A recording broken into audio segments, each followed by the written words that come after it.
नमस्कार दोस्तों, आज मैं आप लोगों को भगवान शिव और माता पार्वती की अमर कथा सुनाने जा रही हूँ। अगर आपने अभी तक हमारे चैनल को सब्सक्राइब नहीं किया है तो सब्सक्राइब कर लें और लाइक एंड शेयर जरूर करें। कैलाश पर्वत पर भगवान शिव और माता पार्वती रहते थे। एक दिन भ्रमण करते करते देवर्षि नारद मुनि भी कैलाश पर्वत आ पहुँचे। माता पार्वती को देवर्षि नारद मुनि ने प्रणाम किया। उसके बाद माता पार्वती से नारद मुनि बोले, आप अकेले क्यों बैठे हैं? माता पार्वती ने नारद जी से पूछा, कैसे आना हुआ, सब कुशल मंगल तो है ना? तो नारद मुनि बोले, माता इधर से गुजर रहा था तो सोचा भगवान शिव और आप से मिलता चलूं, लेकिन भगवान शिव तो दिखाई ही नहीं दे रहे हैं। माता पार्वती बोली, उनके लिए कोई संदेश हो तो आप मुझे बता दो, वो अभी भ्रमण के लिए गए हैं। तब नारद जी ने बोला, माता पार्वती, भगवान शिव ने आपको कभी अमर कथा सुनाई है? माता पार्वती ने बोला, नहीं, मुझे कभी भी अमर कथा नहीं सुनाए हैं। नारद जी को हथखेली करने का एक विषय मिल गया। माता पार्वती से नारद जी बोले, माता, भगवान शिव को अमर कथा का वरदान प्राप्त है।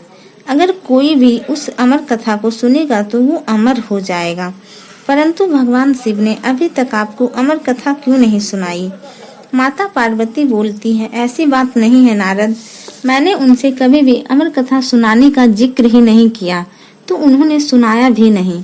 वो तो मुझे सुनाना चाहते थे, लेकिन मैं ही नहीं सुनी। नारद मुनि ने माता पार्वती के मन में संशय डालकर वहां से चले गए। भगवान शिव के आते ही माता पार्वती ने अमर कथा सुनाने की जिद की, तो भगवान शिव बोले, देवी, आपको अचानक अमर कथा क्यों सुननी है?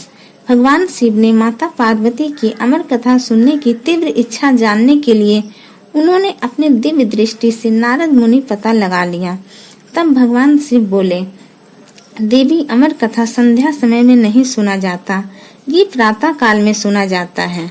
माता पार्वती मान गई। भगवान शिव ने सोचा कल सुबह तक सब भूल जाएगी, लेकिन सुबह सुबह माता पार्वती भगवान भोलेनाथ की जागने की प्रतीक्षा कर रही थी।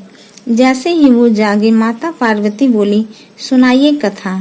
भगवान शिव बोले, कथा को सुनने से पहले हमें ये देखना है कैलाश पर कोई जीव जंतु ना हो। तब भगवान शिव ने अपने डमरू से भयानक आवाज उत्पन्न किया, जिससे कैलाश पर जितने भी जीव जंतु पक्षी थे सारे वहां से भाग गए।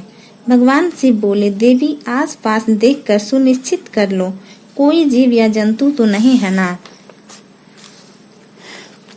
माता पार्वती ने पूरा कैलाश देख लिया। आसपास कोई नहीं था। कुछ दूरी पर एक सुगी का घोंसला था। उस घोंसले में सुगी का एक अंडा था, लेकिन घोंसले में सुगी नहीं थी। सुगी दाना चुगने के लिए गई हुई थी। माता ने अंडे को देखकर बोला, ना तो ये जीव है ना ही जंतु, इससे कोई खतरा नहीं है। माता पार्वती ने भगवान शिव से बोला, मैंने पूरे कैलाश पर देख लिया, कोई जीव जंतु नहीं है। भगवान शिव बोले, देवी, जब मैं कथा सुनाऊं तो बीच बीच में हुकारा देते रहना, क्योंकि मेरी आंखें बंद रहेंगे। माता पार्वती बोली, ठीक है। भगवान शिव ने अमर कथा प्रारंभ किया। माता पार्वती ने बीच बीच में हुकारा भरने लगा। अचानक अंडे फूट गया और सुगी का बच्चा बाहर गया और वो भी कथा सुनने लगा। कथा सुनते सुनते माता पार्वती को नींद आ गई। वो सुगी का बच्चा देखा कि माता पार्वती सो गई तो सुगी का बच्चा हुकारा भरने लगा। भगवान शिव की अमर कथा सुनने लगा। जब अमर कथा खत्म होने लगी तो माता पार्वती जाग गई और बोली, फिर क्या हुआ? तब भगवान शिव बोले, कथा तो खत्म हो गई। तो माता पार्वती बोली, मैं तो सो गई थी, मुझे नींद आ गई थी। तो भगवान शिव बोले, कथा कौन सुन रहा था, हुकारा कौन भर रहा था? तभी उनकी नजर उस सुग पर पड़ी जो कथा सुनकर हुकारा भर रहा था। भगवान शिव अपने त्रिशूल लेकर गए। उतने में सुग उड़ गया। आगे आगे सुग, पीछे पीछे महादेव। सुग तीनों लोग होते हुए व्यास जी के आश्रम जा पहुंचा, जहां उनकी पत्नी पेड़ के नीचे बैठी थी। जैसे ही उन्होंने उबासी ली, सुग उनके मुंह से होते हुए व्यास जी के पत्नी के गर्भ में चला गया। भगवान शिव को अपने आश्रम में देखकर व्यास जी ने उनसे आने का कारण पूछा, तो महादेव सुग के बारे में बताते हैं। व्यास जी हंसने लगते हैं और कहते हैं, प्रभु वो अमर कथा सुनकर अमर हो गया है, अब उसे आप भी नहीं मार सकते हैं। फिर शिव जी वहां से चले जाते हैं।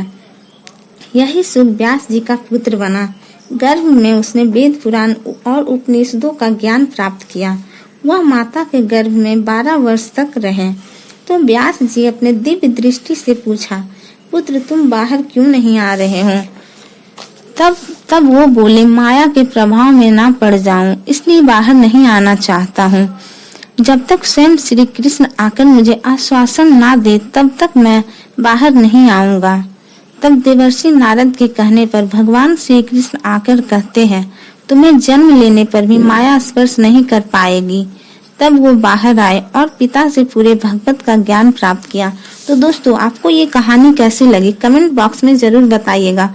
और दोस्तों, वीडियो पसंद आए तो लाइक एंड शेयर जरूर करें और मेरे चैनल को सब्सक्राइब करना ना भूलें। हर हर महादेव।